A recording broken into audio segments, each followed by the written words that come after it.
이 질문 꼭 드리고 싶은데 최저임금 이야기가 네네. 빠질 수 없는 네네. 거잖아요. 최저임금 10,000원으로 올리면 네. 진짜 중소자영업자는 다 망할까요? 힘들어요. 아니 그건 사실이에요. 중소자영업자분들을 되게 많이 만나 뵙고 있고 사실은 근데 이분들도 알아요. 최저임금 인건비 때문에 내가 망하는 게 아니라 그것보다 더 많아. 90%는 위에 줘야 되는 수수료라든가 프랜차이즈 비용이나 건물세나 프랜차이즈 비용이 많으면 매출의 60%까지 돼요. 네.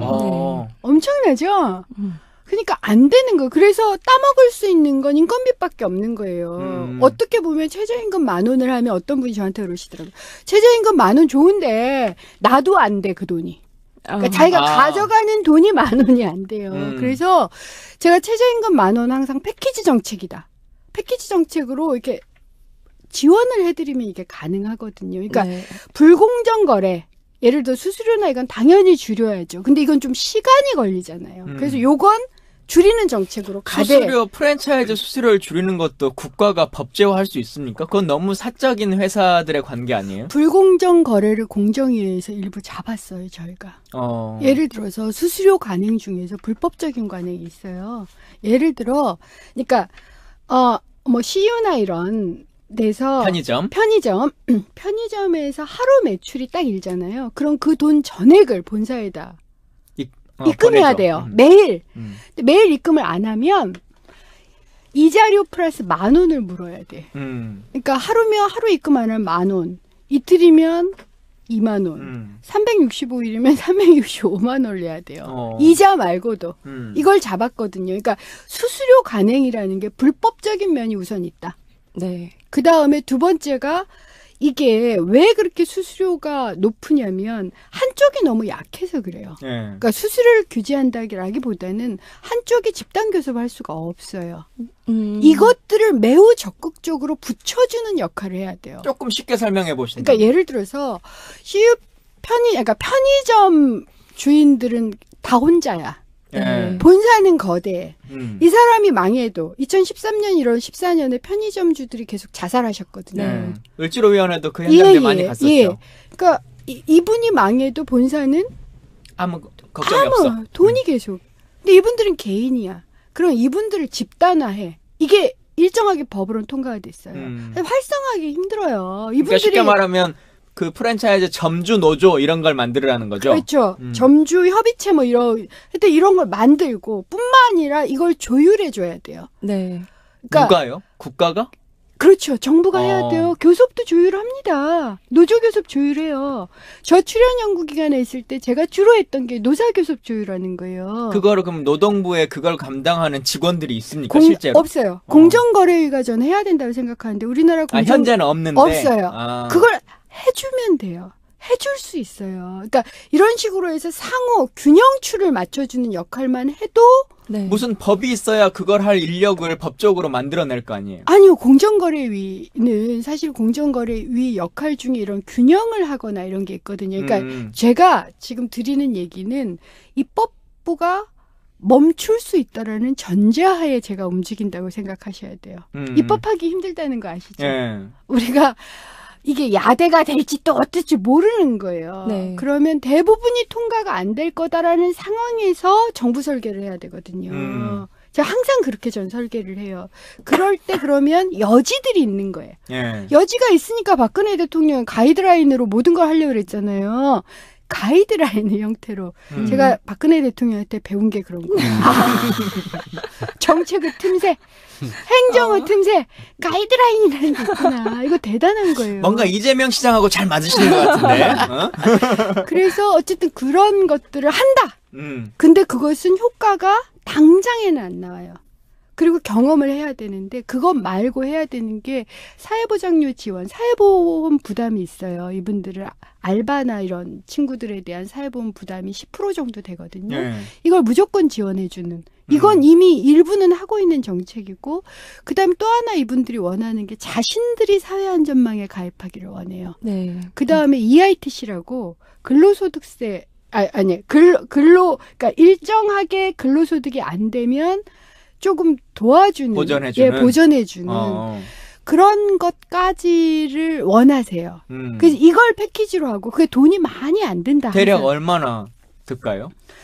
사실은 추정하기가 조금 힘든데 어쨌든 제가 생각하기엔 이걸 다 하는데 5조 그러니까 3조에서 5조 사이라고 저는 일단 그래서 실행을 해보면서 이걸 최저임금 올리잖아요. 그러면 초기에는 돈이 들어. 네. 초기에는 이 재정이 다 들어.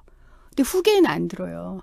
생각해보세요. 일자리가 좋아지고 최저임금이 높아지면 세금도 더 걷어지고 그리고 지원을 받아야 되는 사람 수가 적어져요. 예. 네. 무슨 뜻이 아시겠죠? 네. 근데 초기에 선순환을 만들 때는 돈이 들지만 선순환이 작동이 되면 세금이 더 늘어요. 그렇게 열심히 나라 만들어 놓으면 다음 정부에서만 빚을 보겠네. 아니 근데 저는 그것도 좀 차이가 있는 게 뭐 빚은 나중에 봐도 돼. 그러니까 제가 이번 정부가 징검다리 정부이고 네. 그래서 명예를 얻으려 하지 마십시오라고 부탁을 중요한 드리는 말씀이네요. 이유가 이번 정부는 몸을 그냥 바쳐서 맞아요. 예.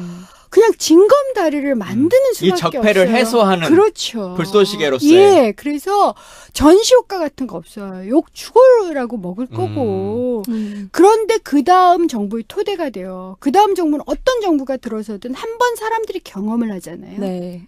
그러면 뒤로 안 물러나요. 음. 그러니까 제가 정말 다시 되돌아서지 않을 수 있을 정도의 경험과 행정과 정책을 아예 굳혀놓자 이거예요.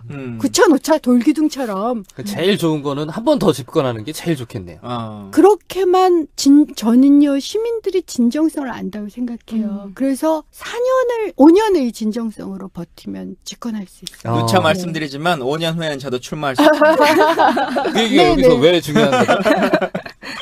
중요한 얘기죠. 장 PD도 할 수 있어요. 자, 근데 그 연관선상에서 그냥 돈을 좀 더 받으면 좋죠. 뭐 예를 들면 반값 등록금도 안 깎아준 다 받는 것보다 깎아주면 그냥 좋긴 하겠지만 등록금 조금 더 깎아준다고 진짜 내 삶이 얼마나 윤택해질까라고 한 생각이 또 드는 것도 있는 거잖아요. 청년들 삶에 있어서. 그런 생각 보면- 한 청년이 있을까요?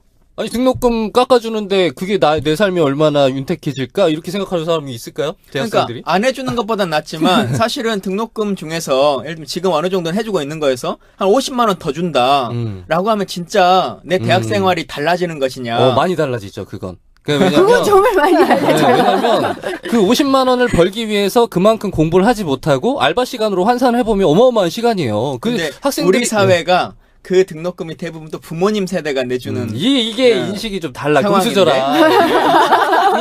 아니에요. 저는 여튼 제 질문으로 돌아가면 최저임금 10,000원으로 올라가면 혹은 뭐 어느 정도 선까지 올라가면 진짜 알바 노동자의 삶이라고 하는 것이 그냥 겉으로 올려주면 당연히 좋은 거지라고 하는 걸 넘어서서 실제로 달라지는 삶들이 생길 거라고 보시는지. 저는 실제로 달라진다고 생각해요. 이건 정말 엄청난 차이예요. 그러니까 생각을 해보세요. 지금 최저임금 10,000원 이상 이전에 최저임금 못 받는 사람이 200만 명이에요. 제가 최저임금 패키지 정책이라는 건 최저임금을 10,000원으로 올릴 뿐만 아니라 못 받는 사람 없애겠다는 얘기예요. 그러니까 사람들이 어떻게 생각하냐면 내가 일만 하면 최저임금을 받아. 그쵸? 이게 기본이야. 당연한 권리로 생각하는 세상. 법에서 그 정도는 최소한 받아야 된다고 했으니까. 그렇죠. 내가 권리야. 그래서 사장 눈치 보거나 뭐 이런 거 없이 그러면 어떤 생각이 드냐면 알바가 그냥 일자리가 되는 거예요. 다른 말로 말해서 네. 외국은 거의 다 그렇게 해요. 알바가 일자리가 되는 거지. 용돈벌이나 이런 게 아니라 그게 뭐가 이상해요? 그냥 나는 법에 되어 있는 그런 일자리에서 그냥 일해. 그래서 알바로 일하면서 10,000원 이상을 받고 나머지 시간은 내가 원하는 거 할 수 있어요. 사실 실제로 일정하게는. 이게 첫 번째고. 네. 그 다음에 그렇게 이 알바 일자리 근데 나쁜 점은 이직이 좀 잦다는 거잖아요. 네. 그러면 이직을 내가 해고가 되거나 이직을 하는 사람이 지금 2명 중에 1명 걸로 1년에 한 번씩 이직합니다. 굉장히 놀라운 나라예요. 그러니까 모든 사람들이 다음 직장만 생각하고 살아. 네, 맞아요. 그러니까 3개월을 일하면 1개월은 열심히 일하지만 나머지 2개월은 내가 다음 직장이 어딘가 이것만 찾고 살아야 되는 거예요. 네. 시사정부에서도 언제 문 닫을까? 맞아요. 비슷해요. 불안하잖아요. 광고가 하나도 안 들어와요. 여러분 언제 우리가 문 닫을지 몰라요. 진짜. 광고해주세요. 그래서 이런 사람들이 900만 명이에요. 많다, 진짜. 그쵸? 이게 줄어들어요. 그 900만 명 중에서는 사회보험도 없이 이동하는 사람이 400만 명이에요. 이게 없어진다. 그러니까 일을 하면 최저임금 받아. 일을 못해도 내가 사회보험 어떤 형태로든 받아서 최저임금은 80% 정도를 평균 3개월에서 6개월을 받는다. 이거 생각해 보세요.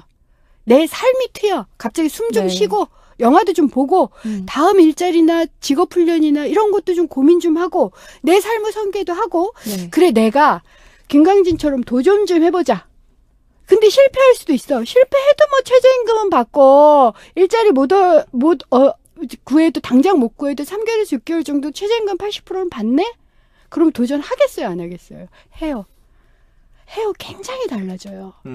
저는 그래서 다른 건 안 바래요. 제가 이걸 국민 기본선, 내셔널 미니멈이라 얘기하거든요. 네. 이것만 하자. 그러니까 모든 일자리는 최저임금 받는다.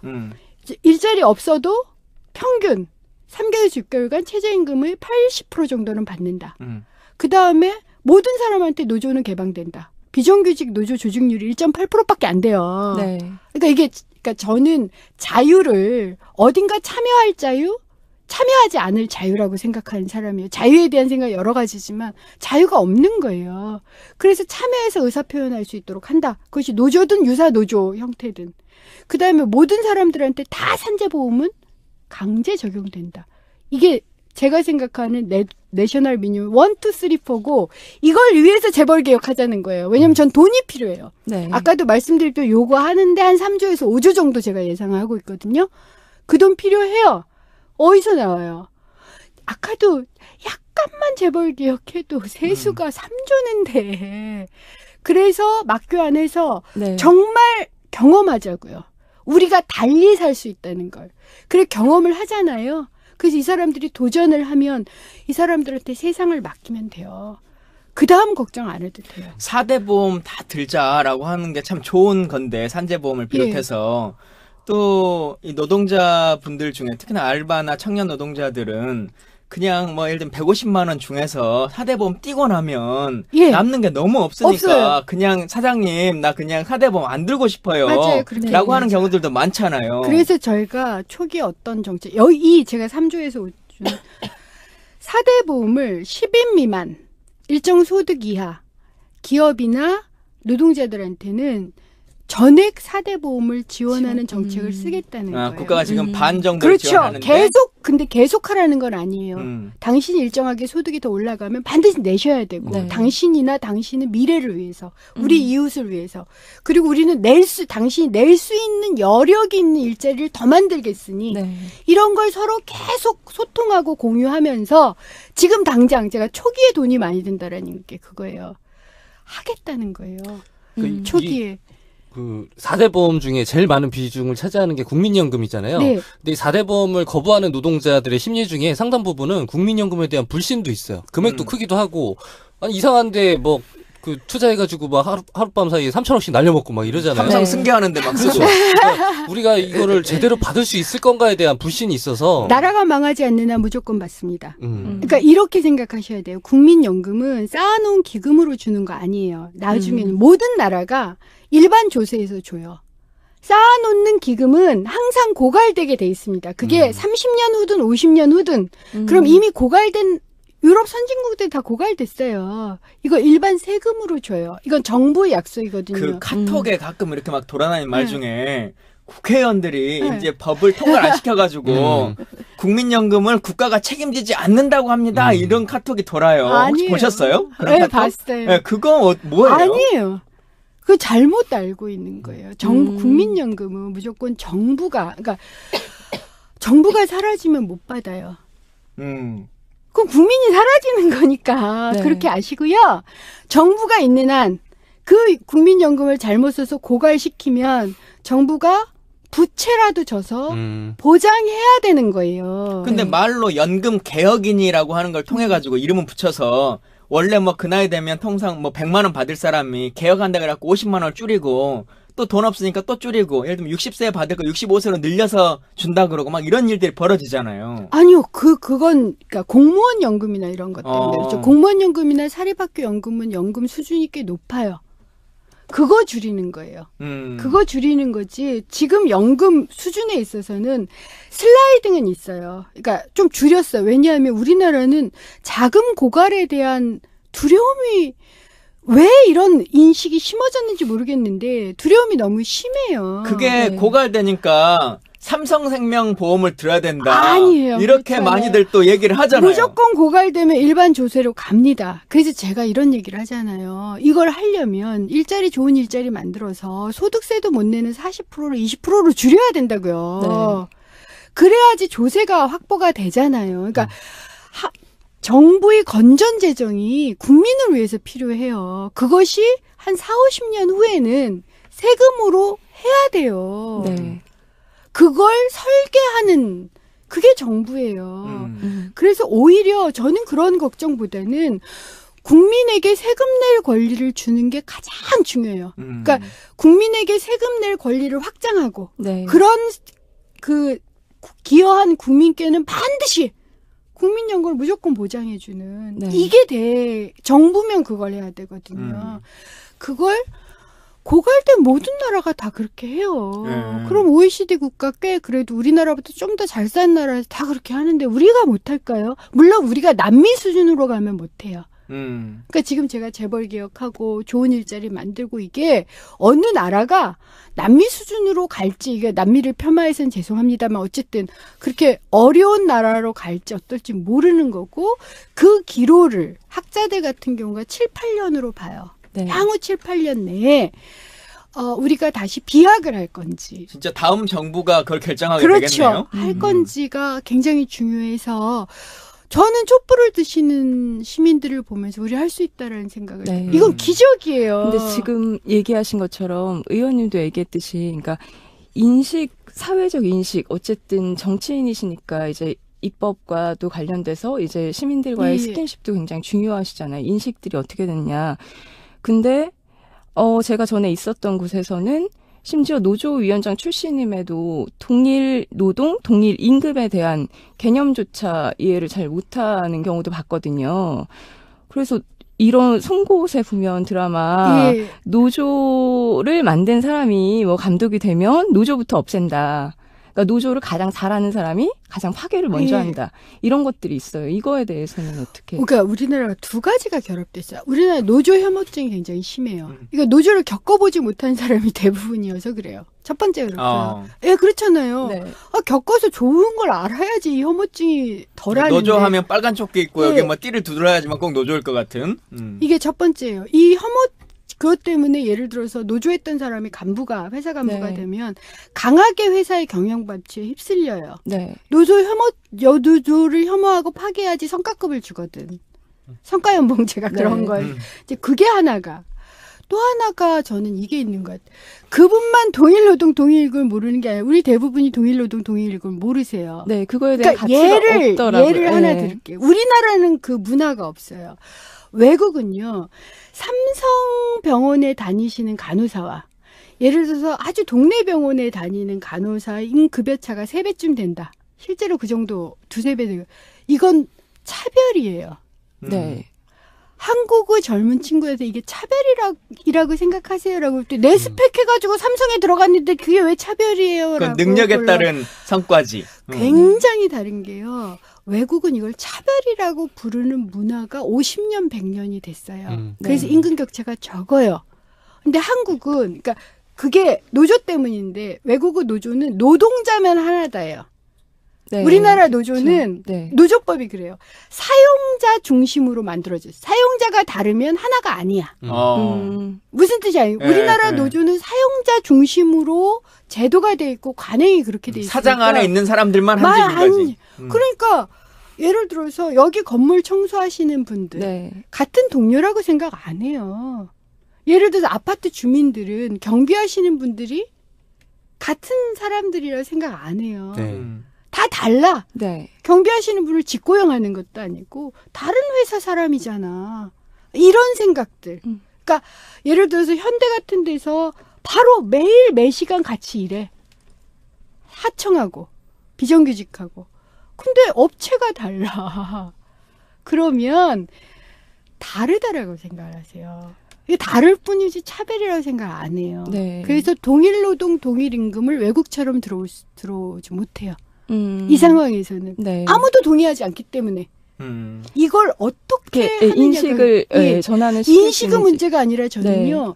제도적으로 다른 방식으로 접근해야 된다. 그래서 외국처럼 사람들이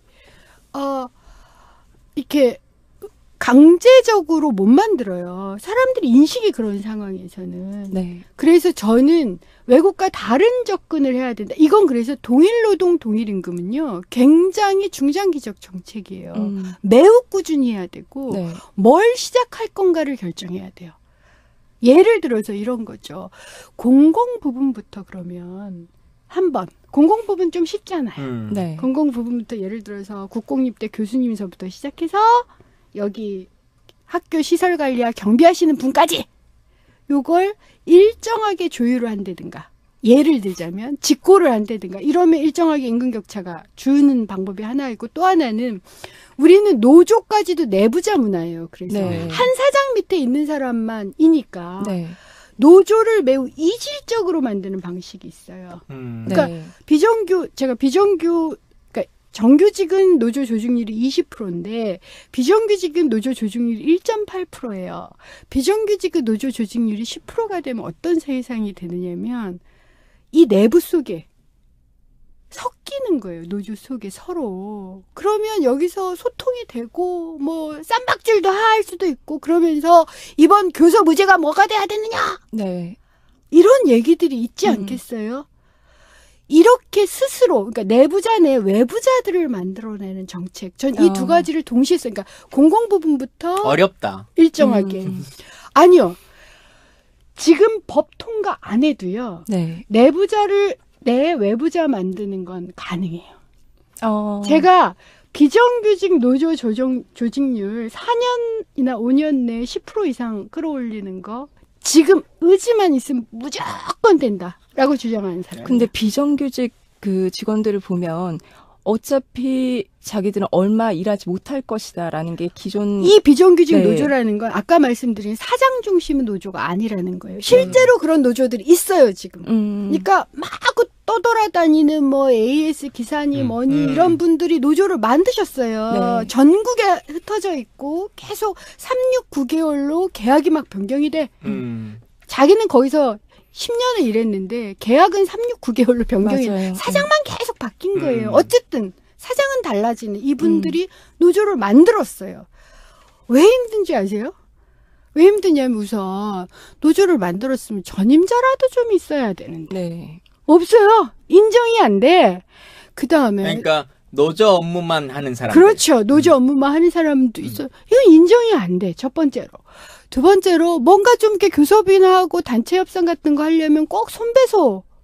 그래가지고 돈을 물어. 네. 지금 그런 노조가 10억, 20억 빚을 지고 있어요. 맞아요. 네. 이게 사실은 정부 정책을 바꿔주잖아요. 노조는 무조건 허용하는 거고 이 노조를 지원하겠다. 모든 나라에서 정부가 노사 양측을 지원을 해요. 노조를 지원합니다.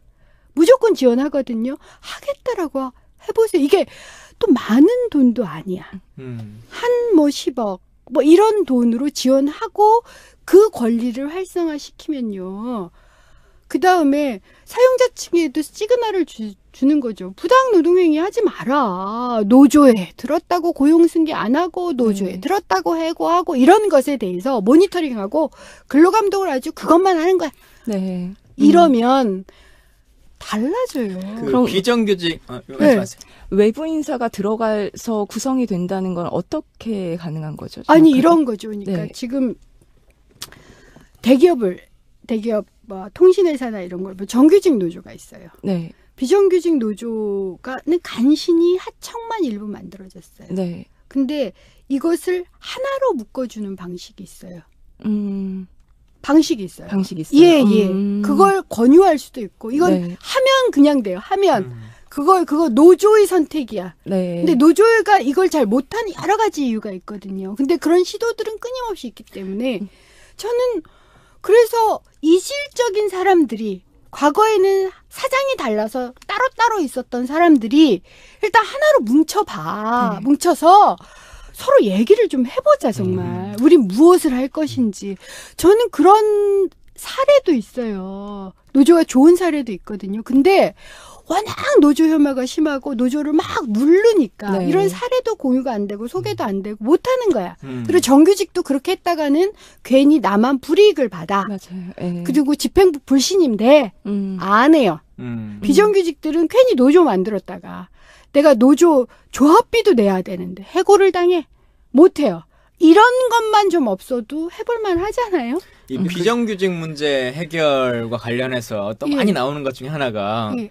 예를 들면 제가 그 국립발레단 이런 곳이 있잖아요. 예. 그 친구들하고 이렇게 재밌게 예, 잘 예, 지내는데 아 그래요?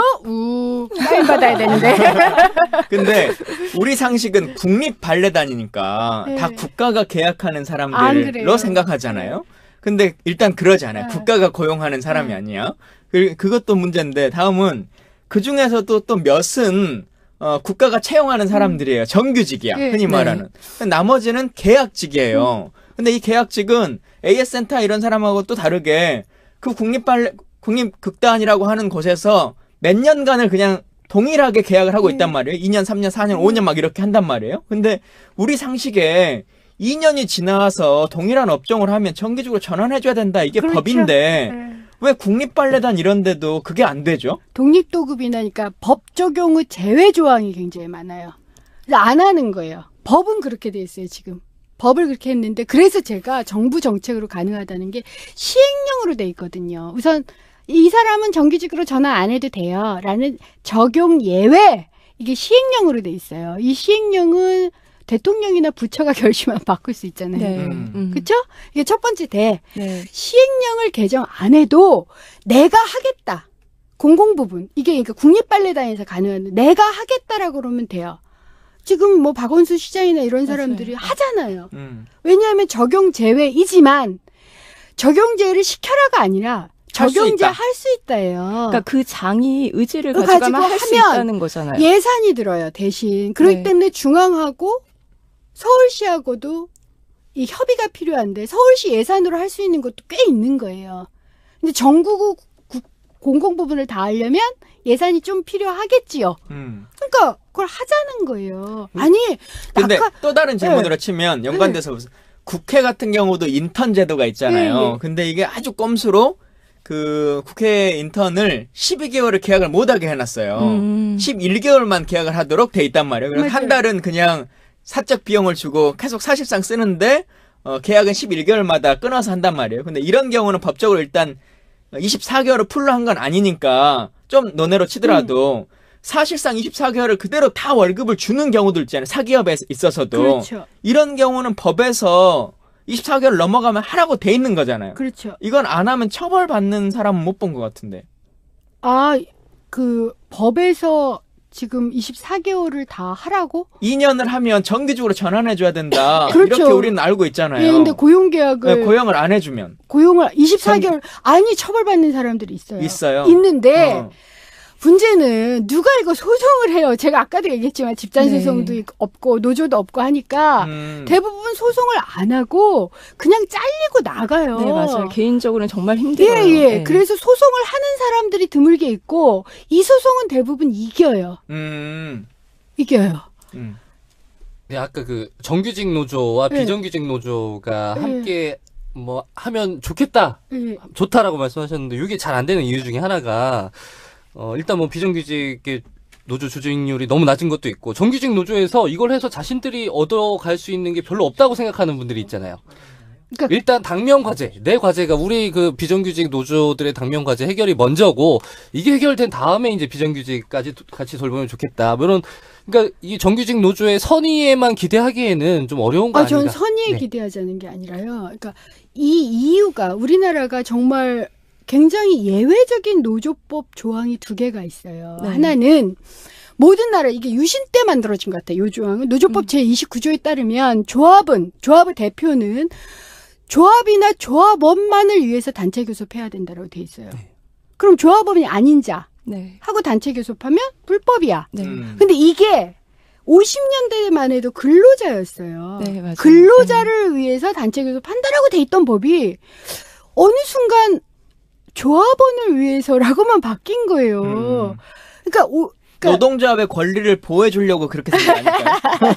그걸 정규직 이기주의법이라고 제가 얘기해요. 집단 이기주의법이 하나가 있고 또 하나의 조항이 노조법 2조에 자신 임금 및 근로조건에 관해서만, 그러니까 MBC의 뭐 공영방송이라든가 뭐 이런 것이 아니라 공공성 확보, 왜냐하면 좋은 일자리 만드는 것도 공공성이거든요. 이런 것을 위해서는 파업 못해요.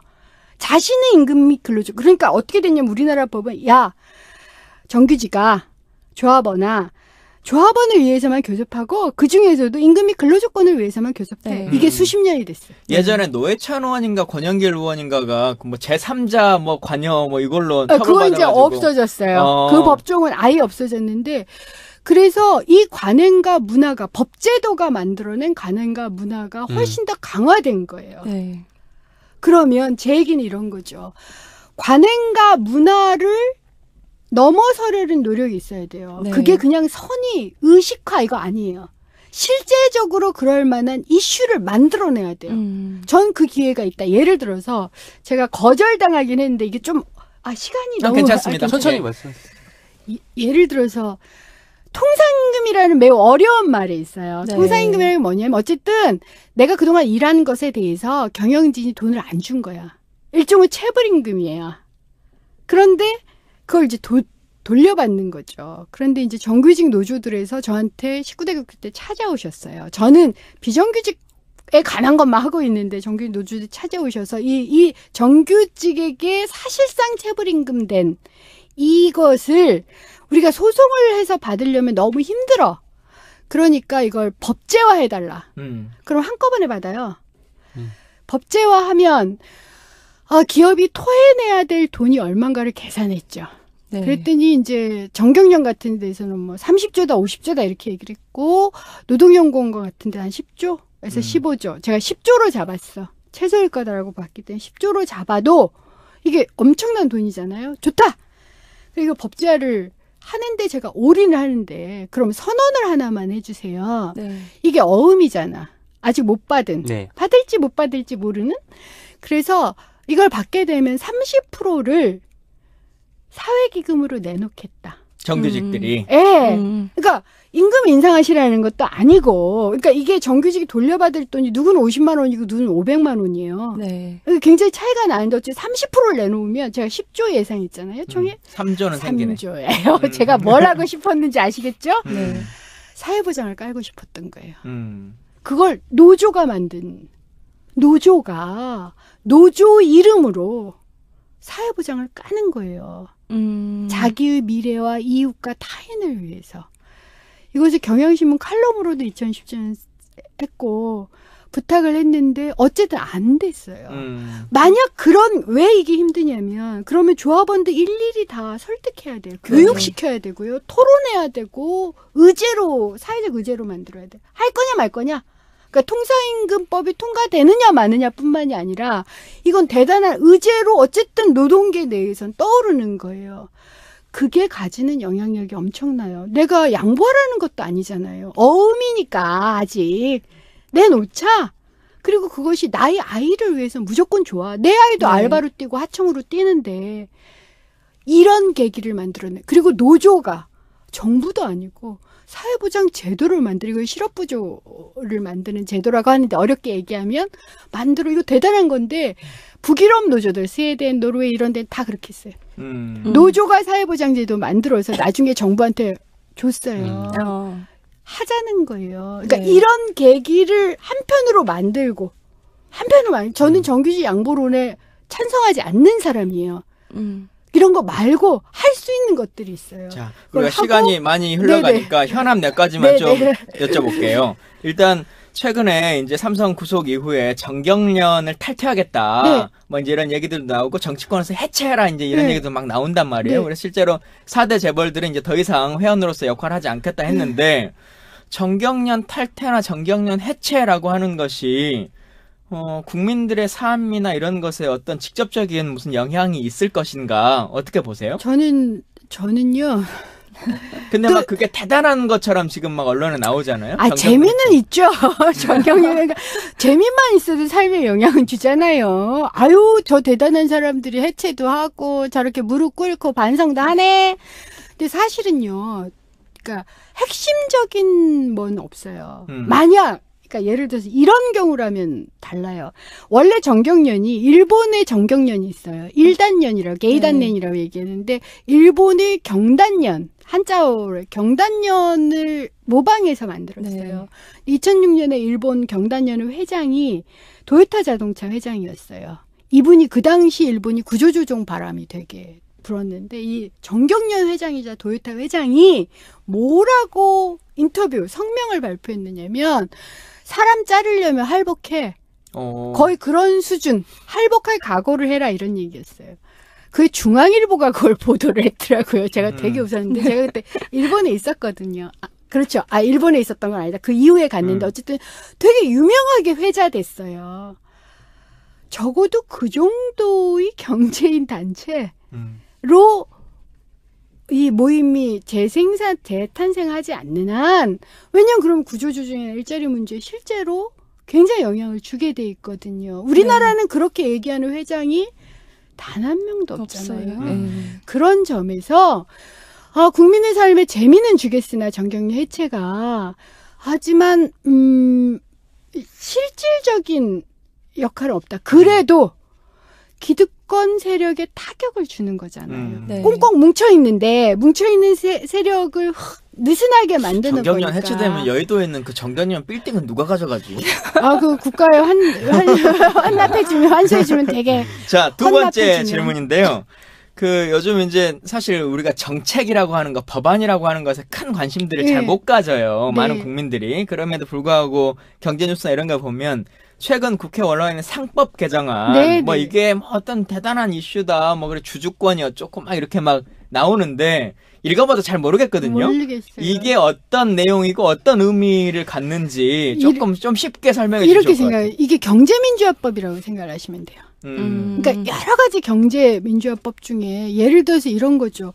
그래도 소액주주들이 있잖아요. 근데 소액주주들이 뭉쳐서 투표도 좀, 전자투표 뭐 이런 얘기가 나오는 게 투표도 하기가 쉽고, 지금 막 참여하고 어쩌고 저쩌고 해서 투표하기도 쉽고, 그 다음에 소액주주들이 예를 들어서 이사나, 이런 것이 대표를 뽑을 수도 있고, 이렇게 한마디로 말해서 재벌 혹은 이 지배주주가 독식하던 걸 소액주주도 참여할 수 있도록, 내가 1원이라도 주주이면, 1원이라도 가지고 참여할 수 있도록 한마디로 다양성을 주자. 이 얘기라고 보시면 돼요. 지금도 주요하게. 그 한 주당 한 표씩을 의결할 건이 있는 거잖아요. 아유, 아니죠.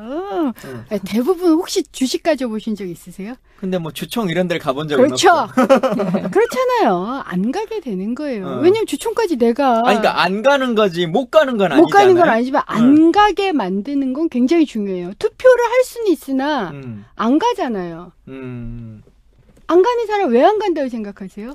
그걸로 뭐 당락이 바뀌지 않을 것 같은데. 당락이 바뀌지 않을 것 같으니까 내 삶이 바뀌지 않으니까 혹은 내가 내 일당을 포기해야 되니까 나는 지금 알바라도 하는 게 중요한데 왜 안 가는 사실은 못 가는 거예요. 그런 면에 있어서 나는 안 간다고 선택을 하지만 제도 자체나 구조 자체가 그럼 못 가는 거라고요. 그렇지만 보통 안 간다라고 얘기를 하잖아요. 자기 권리를 포기했냐. 근데 내가 모든 권리가 다 보장돼 있는데도 안 갔으면 안 간 거야. 하지만 내가 먹고 살기 위해서 다른 게 더 바빠서. 19대 때도 이 법안이 계속 올라와서 논쟁이 있었습니까? 예. 근데 왜 반대가 세요? 우선 그때가 여대 야소였잖아요. 제가 얼마 전에 홍익표 의원님을 만났는데 홍익표 의원님이 저한테 그렇게 얘기해요. 우리는 19대 국회 때 다 트라우마가 있지 않았냐. 우리는 아무것도 못한다. 근데 이게 여소야대가 되니까. 지금 환경노동위원장? 아니요. 홍익표? 홍익표 의원님.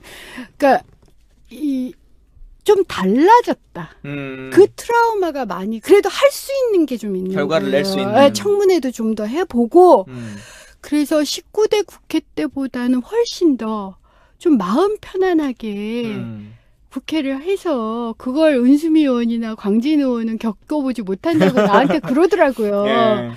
그러니까 우선은 국회가 표잖아요. 이게 우선은 컸고 그 다음은 예를 들어서 이런 게 그 당시에는 아주 주요한 의제가 아니었어. 지금 국정농단에 재벌 대기업이 뭐 결합됐다니까 재벌 개혁 이런 게 더 많이 나와서 이게 좀 핵심적이 되다 보니 이제는 논쟁으로 끝나지 않고 통과시킬 가능성이 있어진 거죠. 통과할 건가는 두고 봐야 될 문제예요. 근데 통과시킬 수 있는 여력은 생겼어요. 그래서 해볼 만하다는 거예요. 일부 법안은. 예. 트럼프 정부 출범 후에 그 미중 간 그 통상 마찰이 예상되는데 네. 한국 경제에 미칠 파장을 좀 겁나 우려하는 무슨 목소리가 이거 많아요. 겁나 준비된- 어려운 얘기. 워딩 같아 이건. 네. 전 정말 이건 국제 외교나 통상 쪽 전문가들께 저도 물어봐요. 어느 정도 아직은 모른다예요. 그러니까 가능성은 굉장히 커요. 외교적 마찰, 뭐 TTP도 없애고 뭐 이 한미 FTA도 어떻게 하고 예를 들어서 이런 생각을 할 수 있어요.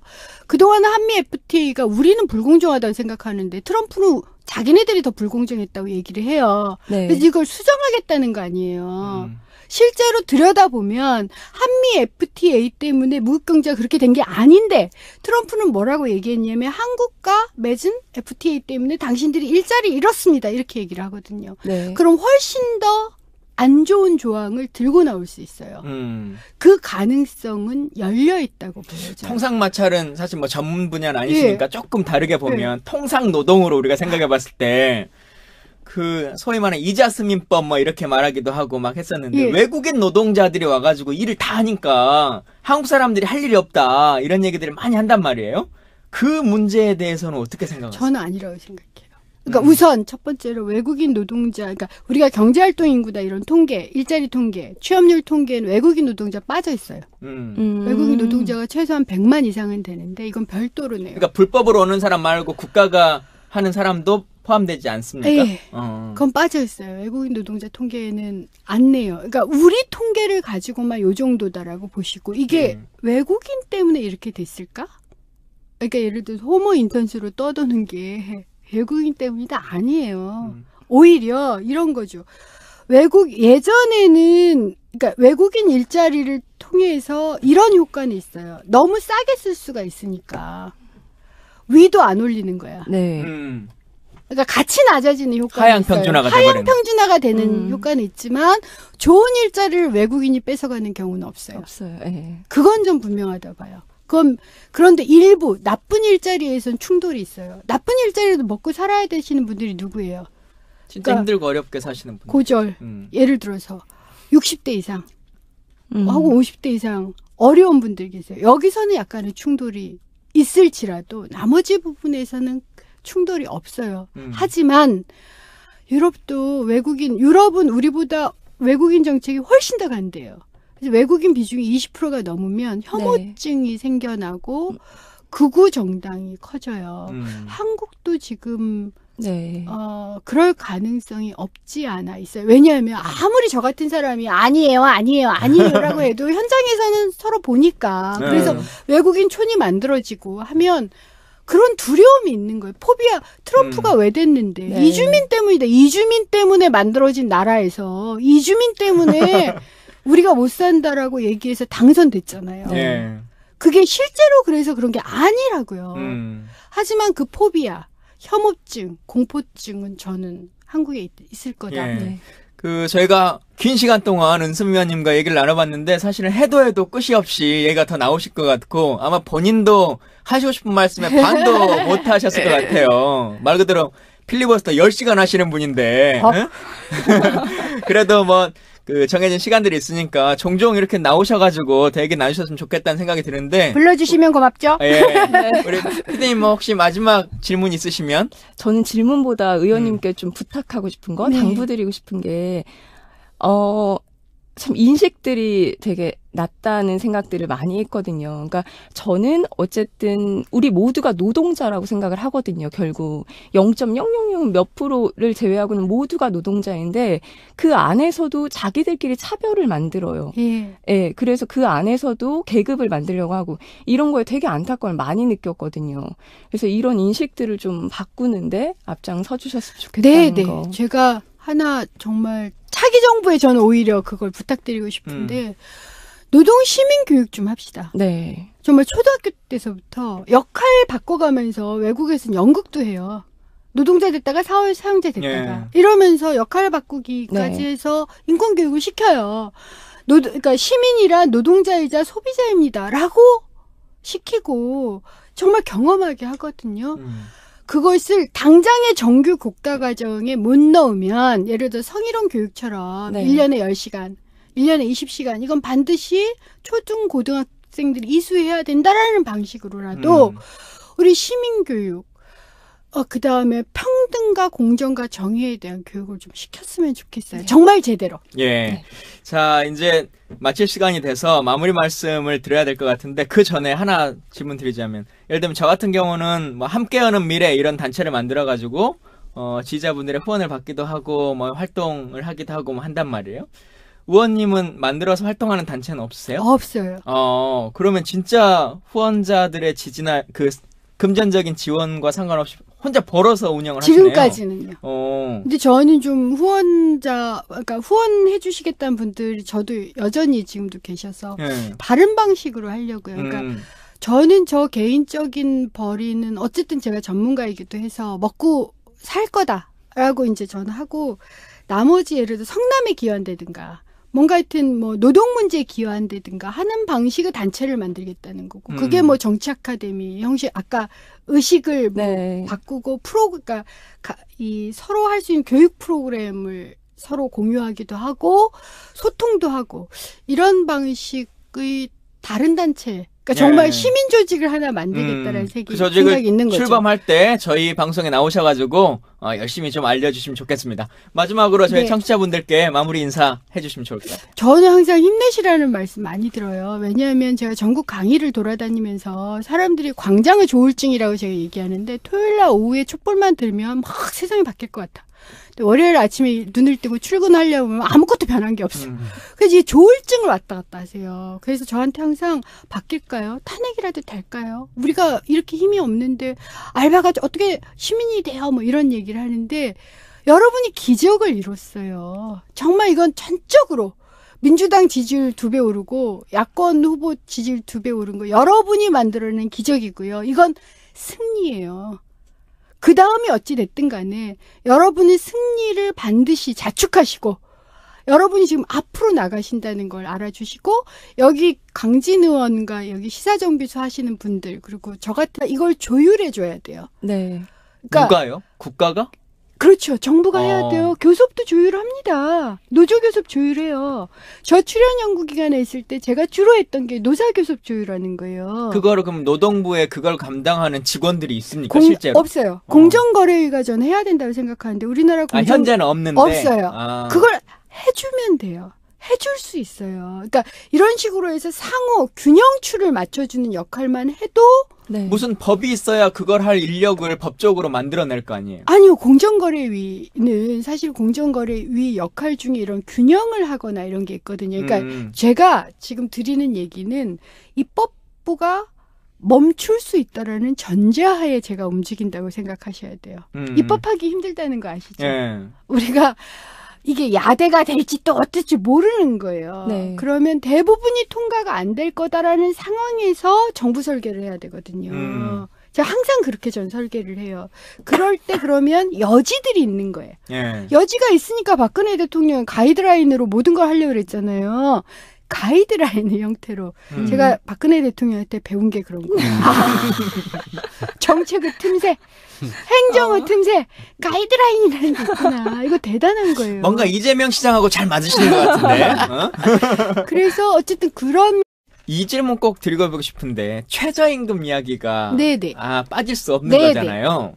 최저임금 10,000원으로 올리면 네. 진짜 중소자영업자는 다 망할까요? 힘들어요. 음. 아니 그건 사실이에요. 음. 중소자영업자분들을 되게 많이 만나 뵙고 있고 사실은 근데 이분들도 알아요.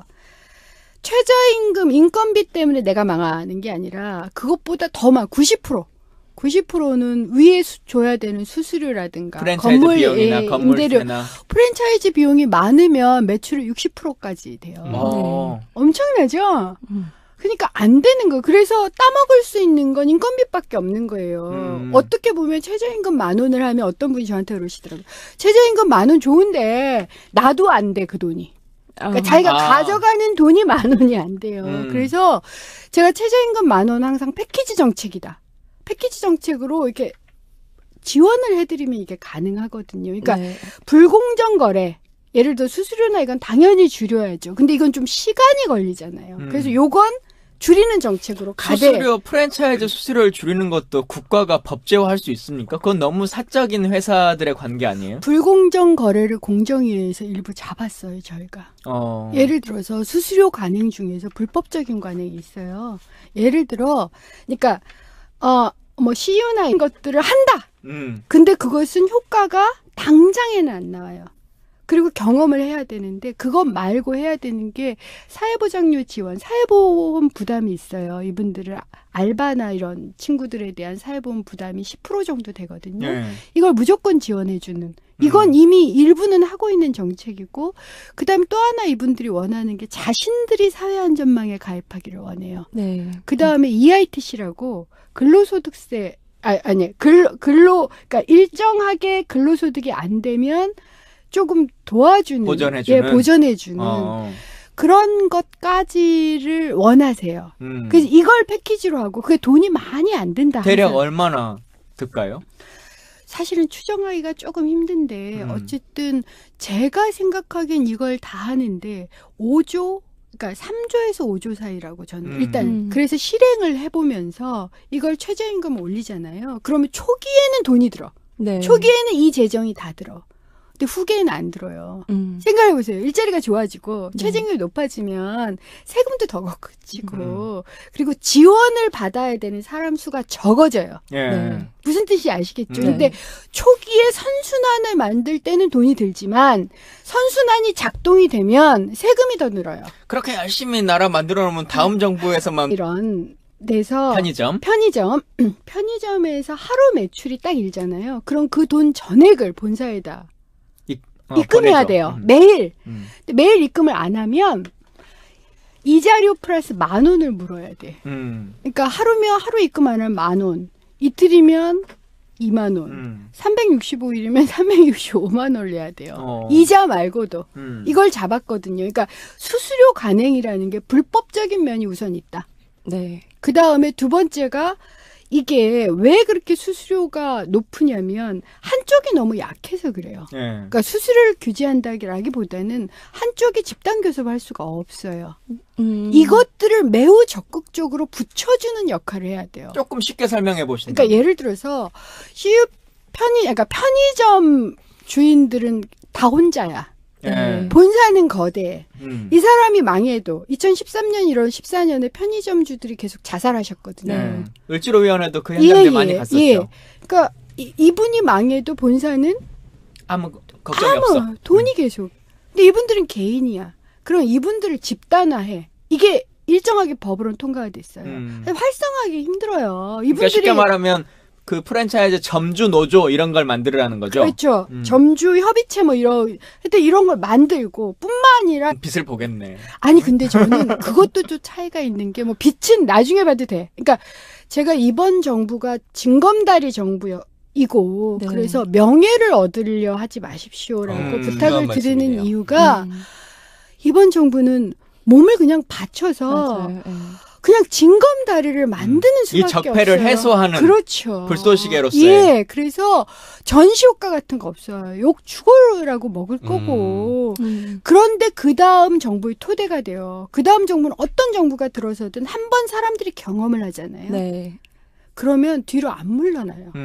그러니까 제가 정말 다시 되돌아서지 않을 수 있을 정도의 경험과 행정과 정책을 아예 굳혀놓자 이거예요. 굳혀놓자 돌기둥처럼. 제일 좋은 거는 한 번 더 집권하는 게 제일 좋겠네요. 그렇게만 저는요 시민들이 진정성을 안다고 생각해요. 그래서 5년을 이 진정성으로 버티면 집권할 수 있어요. 누차 말씀드리지만 5년 후에는 저도 출마할 수 있습니다. 그 얘기가 여기서 왜 중요한 거죠? 중요한 얘기죠. 장 PD도 할 수 있어요. 자, 근데 그 연관선상에서 그냥 돈을 좀 더 받으면 좋죠. 뭐 예를 들면 반값 등록금도 안 다 받는 것보다 깎아주면 그냥 좋긴 하겠지만 등록금 조금 더 깎아준다고 진짜 내